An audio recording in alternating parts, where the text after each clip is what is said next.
Buenas tardes, hermanos.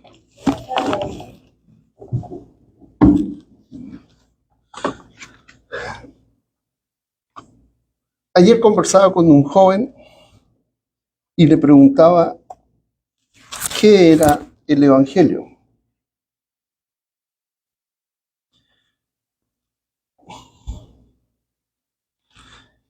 Y yo le explicaba. Las respuestas se acercaban a lo que era el Evangelio. Vamos a 1 Corintios capítulo 15.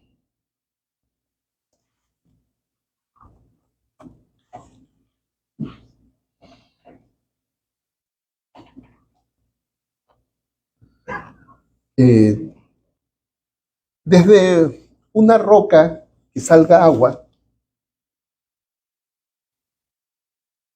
¿puede salir agua amarga y agua dulce a la vez? Es una pregunta. Yo voy a tomar agua de una vertiente. ¿Y puede salir agua dulce y amarga?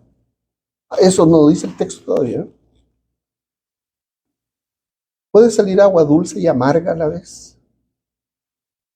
No. Pero en realidad a veces nosotros no nos damos cuenta, pero nosotros somos piedras vivas. Y nuestra boca hoy día salió agua dulce. Alabamos al Señor. Pero más tarde, cuando mi hijo o mi hija o mi sobrino o mi sobrina, y si llego a tener nieto, mi nieta, van a hacer algo indebido, mi hermano, mi hermana o alguien de la iglesia. Entonces yo me voy a enojar y va a salir de mi boca agua amarga. Es la misma roca. Entonces, hermanos, tengamos cuidado como hablamos. Nuestra boca debe procurar salir siempre agua dulce.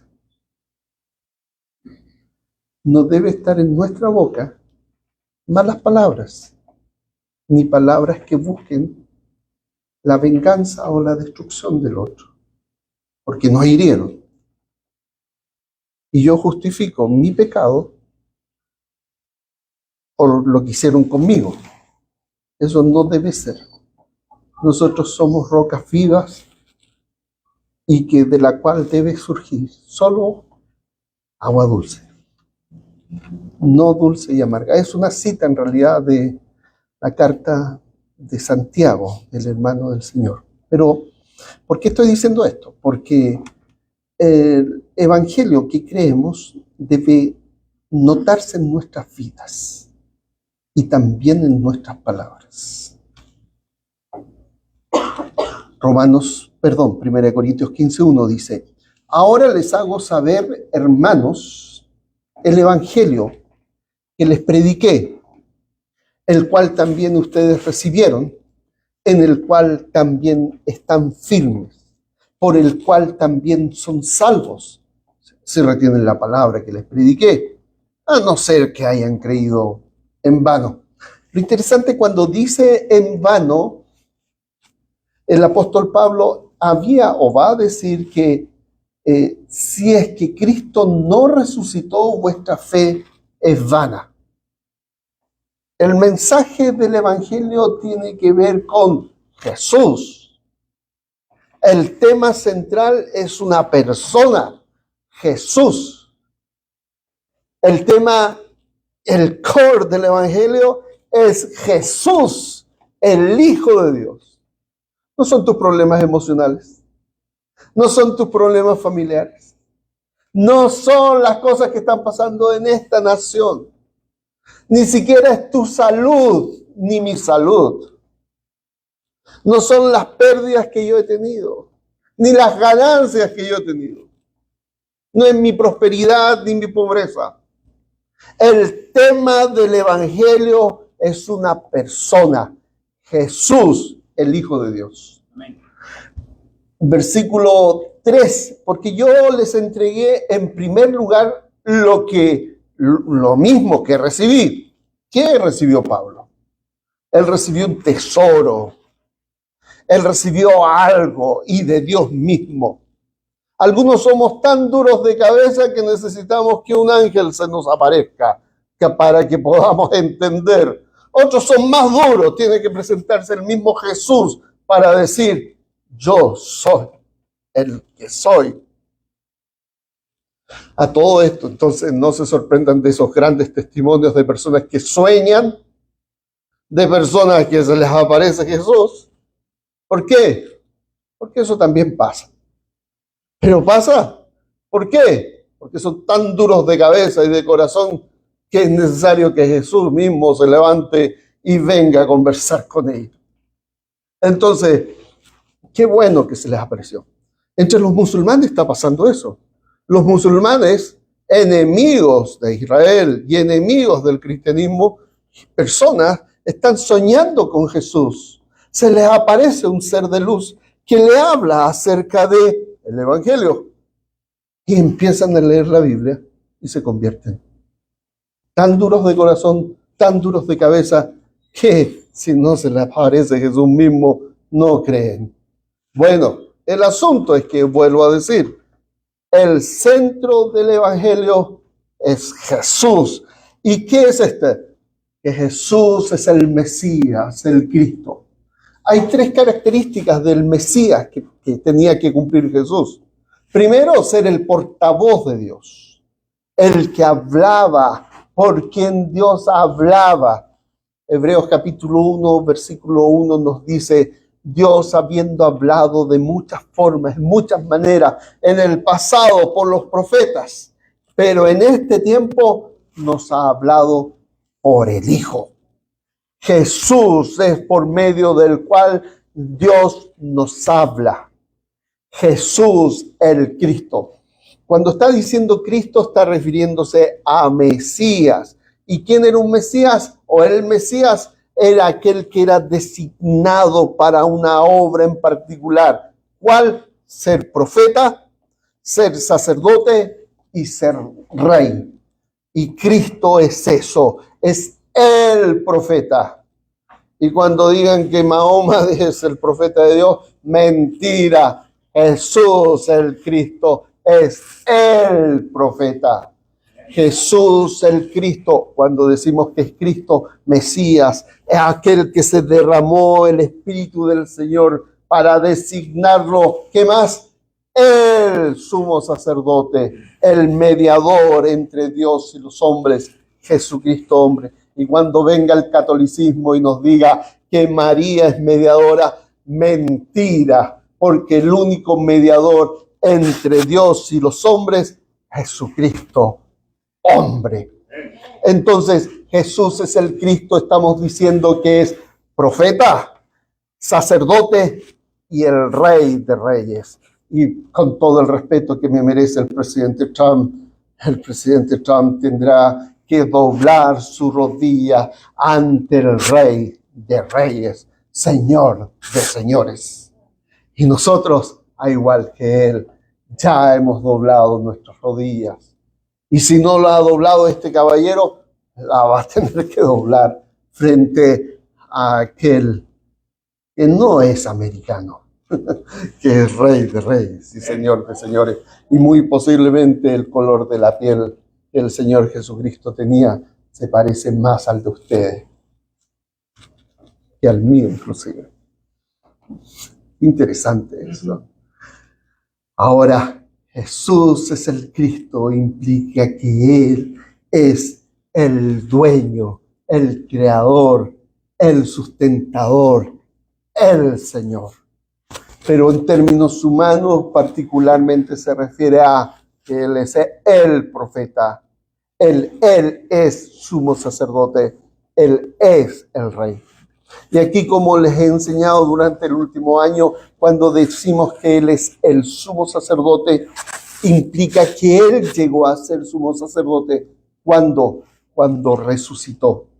porque estando aquí en la tierra no podía ser sumo sacerdote, porque estando aquí en la tierra el sumo sacerdote era de la tribu de Leví, y como ustedes y yo sabemos, Cristo era de la tribu de Judá. Entonces Cristo llegó a ser sumo sacerdote cuando resucita y llega a ser sumo sacerdote de acuerdo a una línea distinta a la línea de Melquisedec, sin principio de días, eterno como el Mesías, el Cristo. Y este Cristo tomó forma humana porque para que muriera tenía que ser humano. El eterno Hijo de Dios se encarnó, tomó forma humana y murió. Y al morir estableció un nuevo pacto, y ese nuevo pacto hizo posible el perdón de pecados que en el antiguo pacto no era posible. Estudiábamos hoy día en la clase bíblica que en el antiguo pacto, una de las cosas que veíamos, los límites que te permitía estar como dentro del pueblo del pacto eran los 10 mandamientos.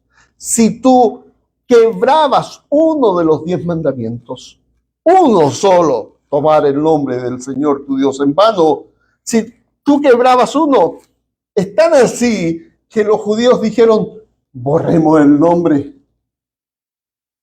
para no mencionarlo en el Antiguo Testamento. Y no sabemos cómo se menciona. Si es Yahweh, Jehová, Yahvé, no sabemos cómo se menciona porque los hebreos cuando escribían, mejor dejémoslo de esta manera, no lo mencionemos, ni lo escribamos. Entonces se perdió y era tan importante dentro de esos 10 mandamientos, es que tomar el nombre de Dios en vano implicaba que la persona que tomara el nombre de Dios en vano muriera. Pero la idea de los 10 mandamientos es que actuaban como límites. Si las personas cumplían los 10 mandamientos, estaban dentro del pueblo del pacto. Y si no cumplían los 10 mandamientos, dejaban de ser del pueblo del pacto.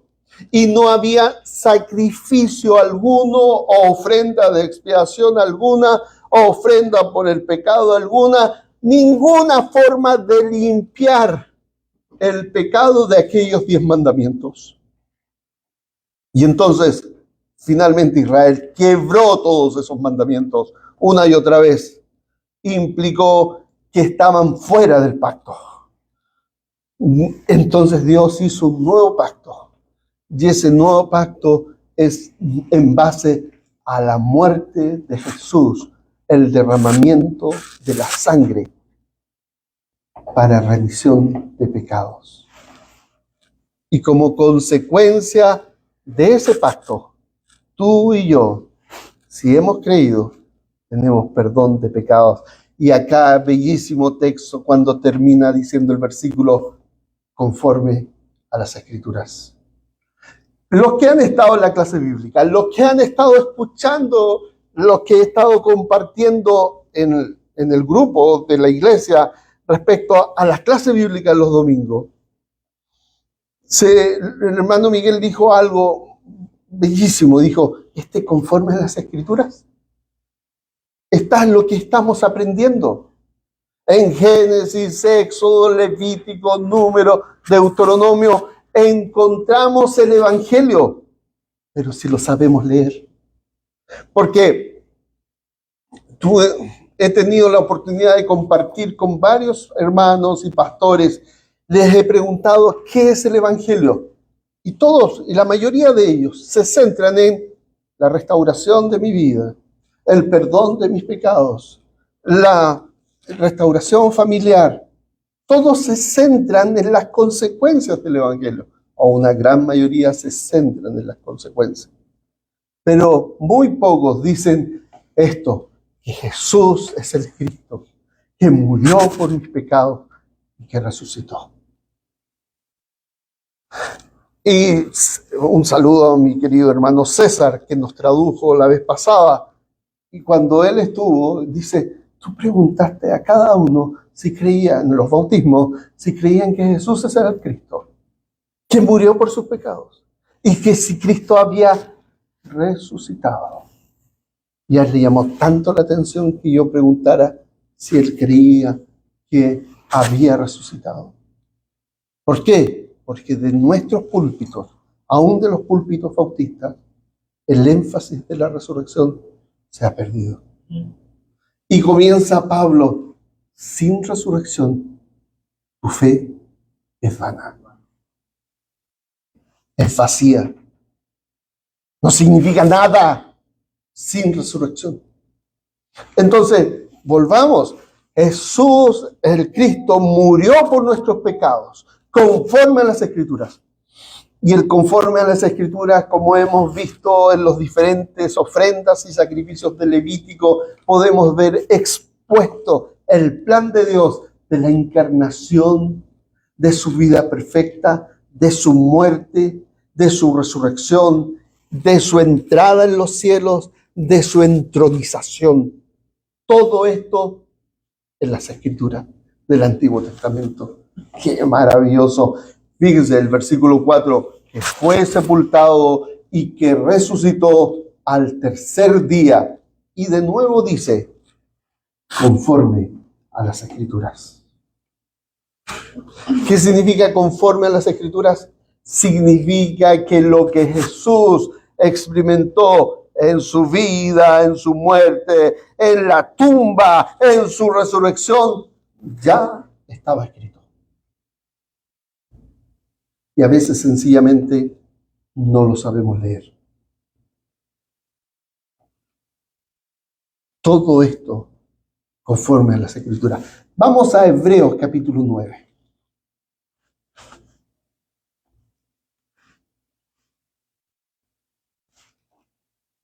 Versículo 11.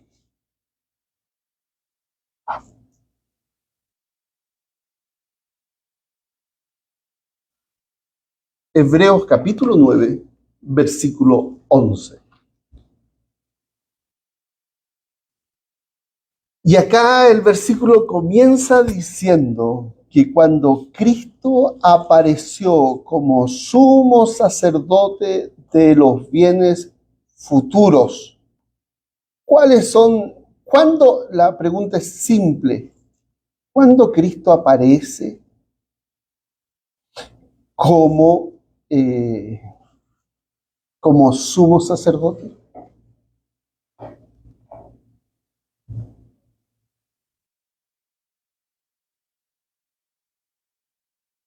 Fíjense, Hebreos 3:1, como dice.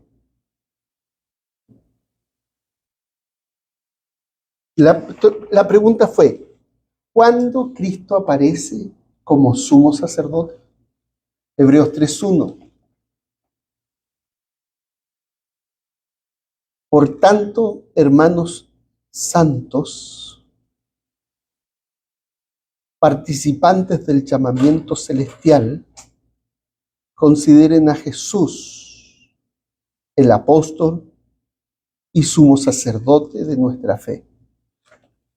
A todo esto, ¿tú sabías que eres santo? Y con ser santo no me refiero a estos santos católicos, no, de la Iglesia Católica, Apostólica y Romana.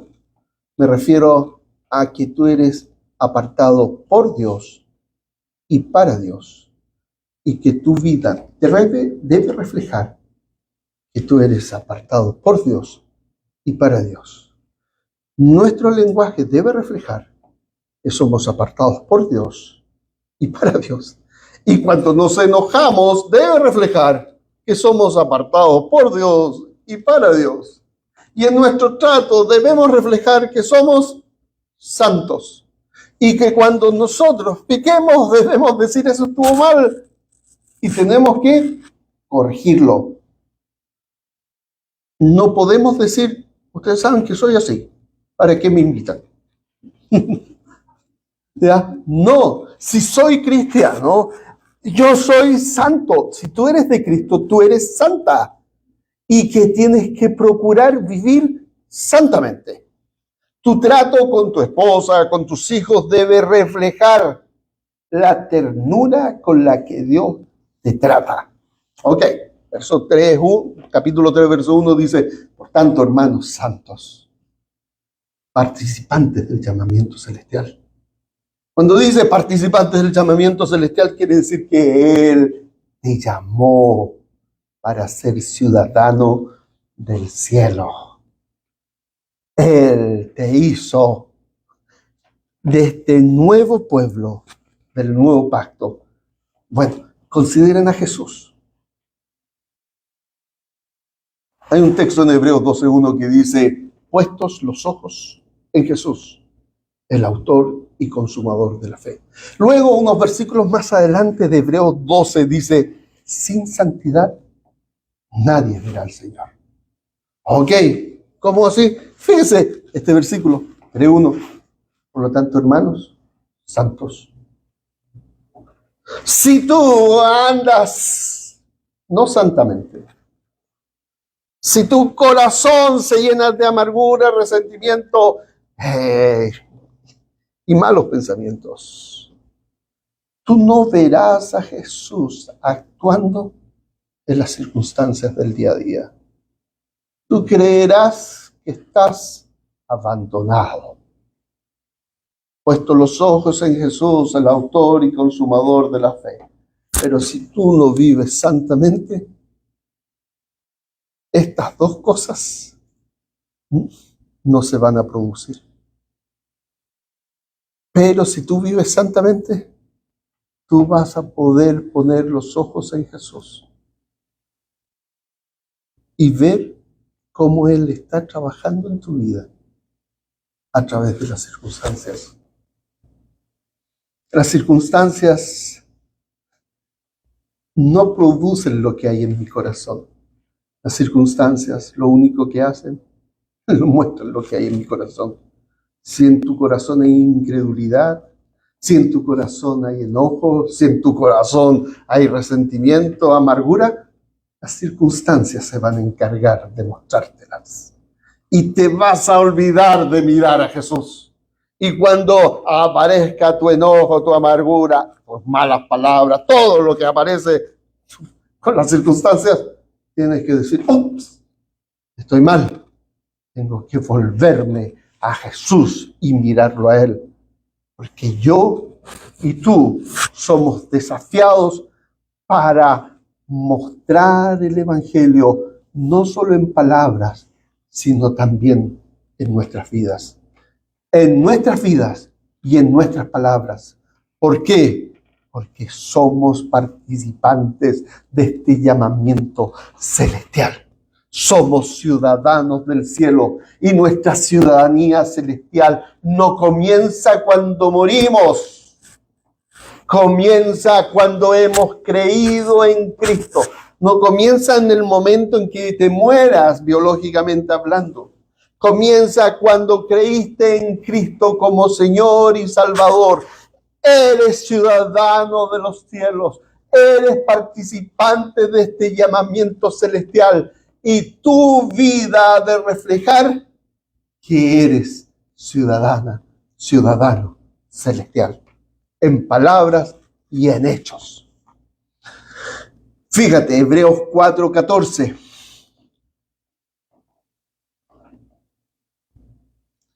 Teniendo pues un gran sumo sacerdote.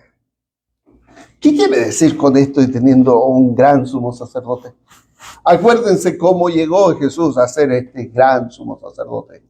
Jesús llegó a ser este gran sumo sacerdote porque se encarnó, porque murió, porque sufrió entre medio, fue torturado a más no poder, fue maltratado por los hombres, fue profanado por los hombres.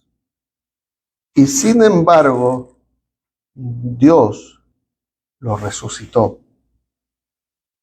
y lo consagró por medio de la resurrección como nuestro sumo sacerdote. Entonces, leemos de nuevo. Versículo 14 del capítulo 4. Teniendo pues un gran sumo sacerdote que trascendió los cielos. Jesús, el Hijo de Dios, retengamos nuestra fe. ¿Y sabe qué otra forma de leer retengamos nuestra fe? Es retengamos nuestra fidelidad. Porque tu fidelidad refleja tu fidelidad. A través de esa fidelidad podemos ver lo que tú realmente crees. ¿Cuál es tu fe? ¿Cómo yo veo tu fe? Por tu fidelidad. ¿Cómo yo veo que Dios te va a bendecir si eres un dador alegre? Bueno, yo no creo mucho que Dios me bendiga si soy en realidad, no creo mucho en ese versículo. ¿Cómo yo veo que tú crees o no crees? Por tu fidelidad. Por tu comportamiento. Qué interesante eso. ¿Cómo yo veo que tú crees que Dios va a estar contigo? Porque descansas en Él. Y puedes decir, no solamente en palabras, sino en hechos, Dios está conmigo, a pesar de lo que está pasando fuera. Yo tengo paz. Amén. Entonces, ¿por qué todo esto? Porque tienes que considerar a aquel gran sumo sacerdote que trascendió los cielos, Jesús el Hijo de Dios. Versículo 15, porque no tenemos un sumo sacerdote que no pueda compadecerse de nuestras flaquezas, sino uno que ha sido tentado en todo, como nosotros, pero sin pecado. Hermano, fíjate lo que voy a decir. Nómbrame solo un sufrimiento, lo más doloroso que has vivido. Tenemos muchos dolores. Mientras más avanzamos de edad, más dolores.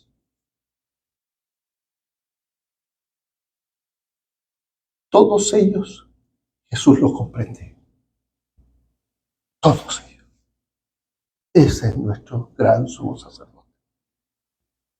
Él no solamente los entiende, Él los vivió, los sufrió, los lloró.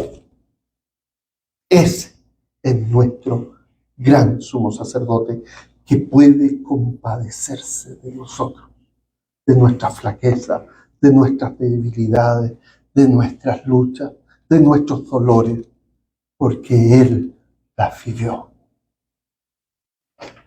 Ahora Hebreos 5:1.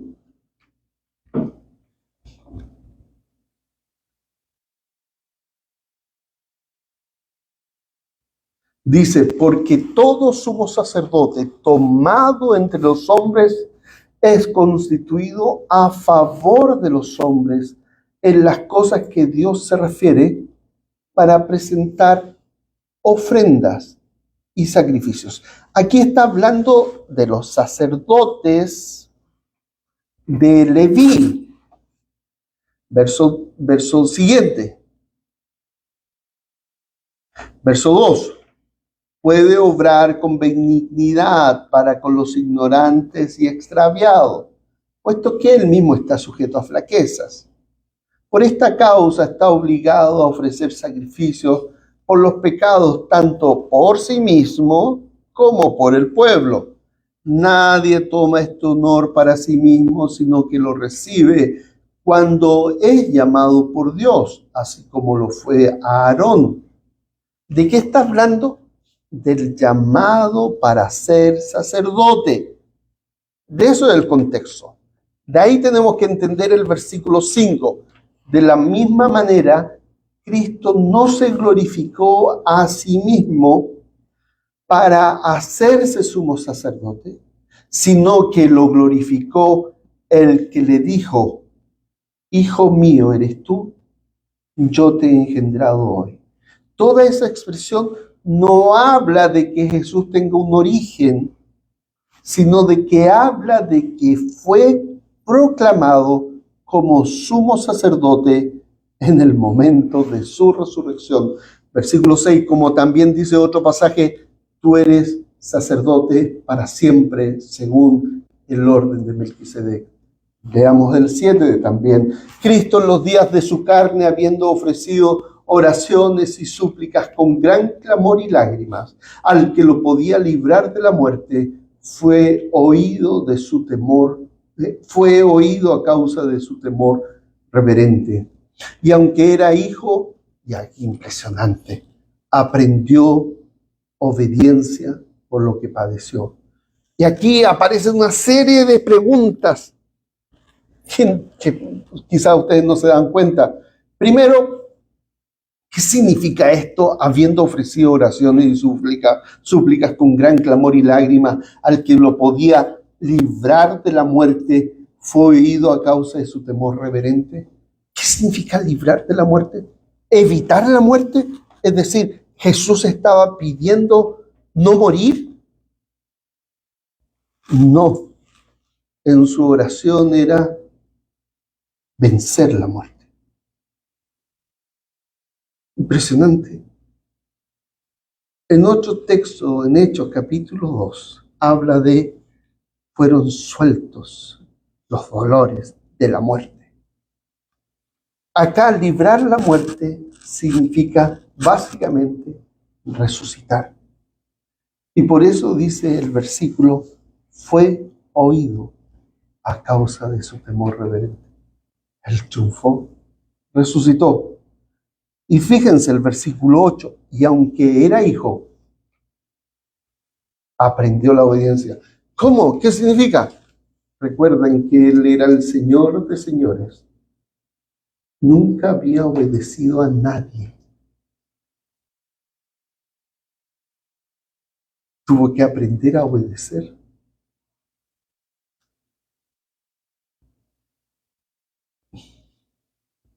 El Dios eterno, el creador de los cielos y de la tierra, el que daba un orden con su palabra, el que cuando aquí estaba en la tierra, los vientos, el océano y todo le obedecían, aprendió a obedecer. Ese versículo me habla de cuán humilde era el Hijo de Dios, nuestro Señor. Y yo digo, ¿qué tengo que aprender de Él? ¿Sabes lo que Jesús me responde? El Señor Jesucristo me responde, aprended de mí. ¿Qué? ¿Qué debo aprender de Él?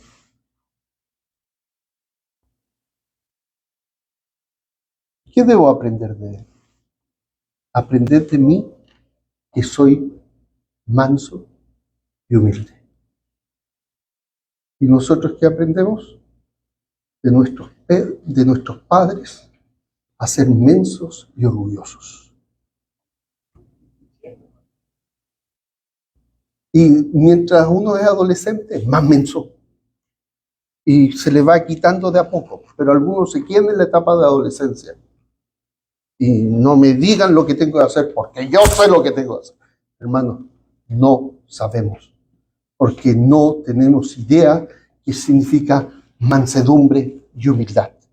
Y básicamente se los voy a explicar así. Mansedumbre.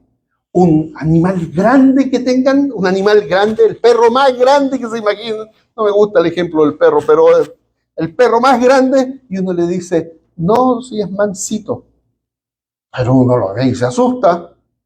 Pero el perro viene y se echa para que le hagan cariño. Mansedumbre. Tiene el poder para dañarnos, pero en realidad es tierno. Mansedumbre. Humildad. Hay dos maneras de hacer las cosas. A mi manera y a la manera de Dios. Y la humildad es hacer las cosas a la manera de Dios. Y orgulloso es hacer las cosas a mi manera. Y adivine cuántas veces hago las cosas a la manera de Dios y cuántas veces hago las cosas a mi manera. Y adivinen cuándo me va bien. Bueno, como dice alguien, los cristianos no adivinamos, pero es fácil decir esa cosa.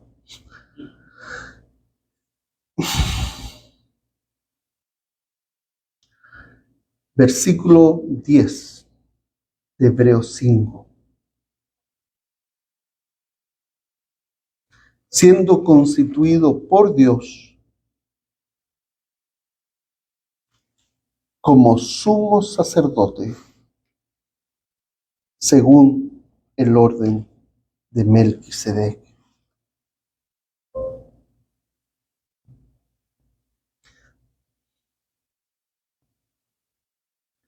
Y fíjense, 2 versículos más. Hebreos 7:3, hablando de Melquisedec.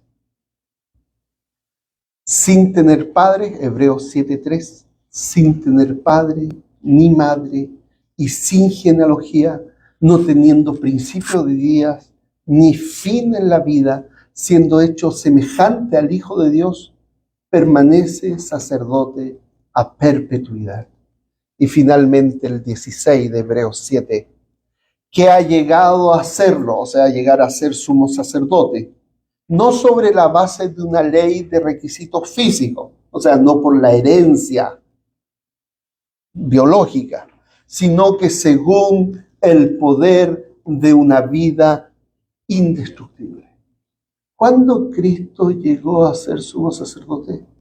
Al final está la respuesta: según el poder de su vida indestructible. ¿Y cuándo sabemos que su vida fue indestructible? Cuando la muerte no lo pudo retener. Ese es nuestro sumo sacerdote. Hermanos, ¿estás triste? ¿Estás en problemas? ¿Estás pasándola mal? Tenemos tal sumo sacerdote que puede compadecerse. ¿Y sabes qué? Y en los momentos de mayor necesidad podemos acercarnos con confianza al trono de gracia, porque el trono de juicio para nosotros es trono de gracia, donde está nuestro gran sumo sacerdote, que se compadece de nosotros. ¿Por qué? Porque Él padeció, sufrió nuestros dolores y sabe lo que sufrimos. Oremos, hermanos. Señor, te damos gracias porque Jesús es el Cristo, que murió por nuestros pecados y que resucitó y ahora está en los cielos como nuestro sumo sacerdote, nuestro gran sumo sacerdote, que puede compadecerse de nosotros, porque Él sufrió. Gracias, Padre, por esto. Gracias por su humildad, su mansedumbre. Gracias por quien Él es, el Cristo, nuestro Señor. Gracias porque somos ciudadanos de los cielos y nuestra ciudadanía comienza ahora. Gracias por esta verdad. Y Padre bueno, susténtanos en las diferentes circunstancias que estamos viviendo. Es cierto que tú nos has prometido que no pasaríamos por el valle de la muerte, pero sí dijiste que nos acompañarías en medio de ese valle. Gracias por tu presencia con nosotros. Gracias por tu presencia en los momentos difíciles de la vida, porque sin ti no sabríamos dónde ir. Glorifícate a través de esta tu palabra en nuestros corazones, que podamos reflejar que somos ciudadanos del cielo, que hemos creído en el Evangelio y que tenemos nueva vida en Cristo. Somos santos por tu llamamiento santo. En el nombre del Señor Jesús. Amén.